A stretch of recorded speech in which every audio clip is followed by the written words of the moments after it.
नमस्कार दोस्तों। आज आरपीएससी ने कॉलेज व्याख्याता जो भर्ती है उसका नया सिलेबस जारी किया है। सिलेबस में कोई बदलाव नहीं है। पहले जो सिलेबस था उसमें मात्र 5 या 10% का बदलाव है। जो पहले मैंने आपको उपलब्ध करवा दिया था कॉलेज लेक्चरशिप का सिलेबस है, अब वो नया सिलेबस है उसमें भी आप मिलान कर सकते हो। पुराने वाले का मैं लिंक आपको डिस्क्रिप्शन में दे दूंगा।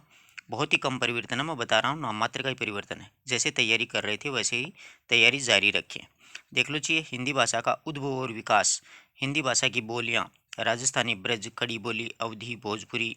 राजस्थानी भाषा का प्राचीन स्वरूप डिंगल। राजस्थानी की प्रमुख बोलियाँ मारवाड़ी, शेखावटी, मेवाती, ढूंढाड़ी, हाड़ौती, मालवी, रांगड़ी, बागड़ी वो सारी दी गई हैं। राजभाषा का स्वरूप हिंदी की संवैधानिक स्थिति, मानक देवनागरी लिपि की विशेषता एवं मानकीकरण। हिंदी व्याकरण, मानक वर्णमाला, शब्द और शब्द निर्माण, उपसर्ग, प्रत्यय, संधि, समास, वाक्य, वाक्य के भेद, शुद्धि अशुद्धि वाक्य वो सारे हैं। और शब्द के व्याकरणिक प्रकार, संज्ञा, सर्वनाम, विशेषण, क्रिया विशेषण, संबंध सूचक अव्यय, समुच्चय बोधक अव्यय। देख लो वो क्या वो है पहली यूनिट में।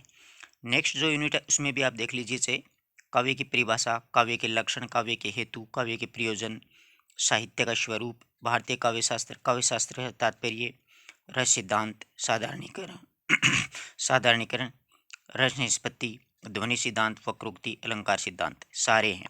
अलंकार हैं मुख्य मुख्य अनुप्रास, यमक, सलेश, वक्रोक्ति, उपमा, उत्प्रेक्षय, रूपक, संदेह, भ्रांतिमान, विभावना और वर्ण सगाई, विभावना, अपनहुति और मानवीकरण। ये देख लीजिए, ये वर्ण सगाई राजस्थानी भाषा का है, इसको अच्छे से ध्यान रखना, ये पूछा जा सकता है परीक्षा में। छंदों में वही छंदे सारी, दोहा, चौपाई, सोरठा, उल्लाला, छप्पे, कुंडलियाँ, गीतिका, हरि गीतिका, मंद्रकांता, द्रुत विलंबित, टोटली व कवई है, कोई बदलाव इसमें नहीं किया है। पाश्चात्य काव्य शास्त्र में प्लेटो का काव्य सिद्धांत है, अरिस्तु का काव्य सिद्धांत, अनुकरण, विवेचन और त्रासदी, लोन्जाइस का उदात्त सिद्धांत, क्रोचे का अभिव्यंजनावाद, कोर्लिज का कल्पना सिद्धांत, टी.एस. इलियट का परंपरा एवं निर्व्यक्तिक सिद्धांत, मार्क्सवादी साहित्य चिंतन, उत्तर आधुनिकतावाद तथा विखंडनवाद, ये टोटली वही है, बहुत ही कम है।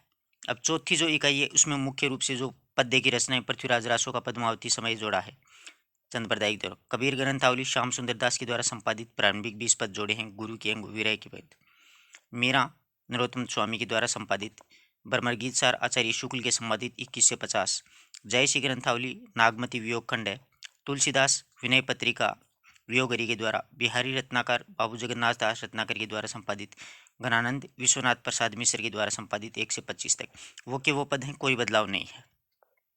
पांचवा है जो इसमें कामायनी की वही, चिंता और श्रद्धा सर्ग है, राम की शक्ति पूजा निराला की है, अंधेरे में मुक्ति बोध की, गोदान प्रेमचंद का, त्यागपत्र जैनेन्द्र का, महाभोज मनु भंडारी का, निबंध में श्रद्धा और भक्ति आचार्य शुक्ल का, नाखून क्यों बढ़ते हैं हजारी प्रसाद द्विवेदी का, गंधमाधव कुबेरनाथ रोय का, कहानियाँ वही उसने कहा था गुलेरी की, कफन प्रेमचंद की, पुरस्कार जयशंकर प्रसाद की, रोज अज्ञे की, प्यासी प्यारी प्यास का सफर आलम शाह खान की, और उजाले के उल्लू विजयदान देथा की, मेरी तिब्बत यात्रा राहुल सांकृत्यायन की है।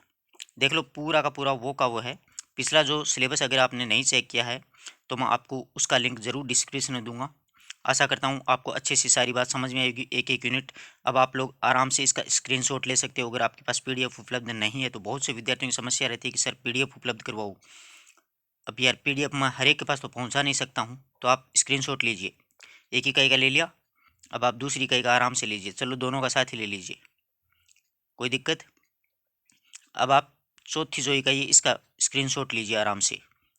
हाँ, अब आप पांचवी इकाई का स्क्रीनशॉट लीजिए, ठीक है। अब ये इसकी आप पीडीएफ बना लिया करो यार, इतनी टेक्नोलॉजी मेरे पास नहीं है, ना ही मुझे ये बनानी आती है, ठीक है ना। और उसका लिंक भी मैं दूंगा, वो वीडियो भी आप ज़रूर देखना कितना बदलाव हुआ है, आप दोनों में मिलान कर लीजिएगा, कोई खास बदलाव नहीं है। एक दो चीज़ ज़्यादा पढ़ेंगे तो ही फायदा होगा, ठीक है दोस्तों। आशा करता हूँ हर एक बात आपको बहुत अच्छे से समझ में आई होगी।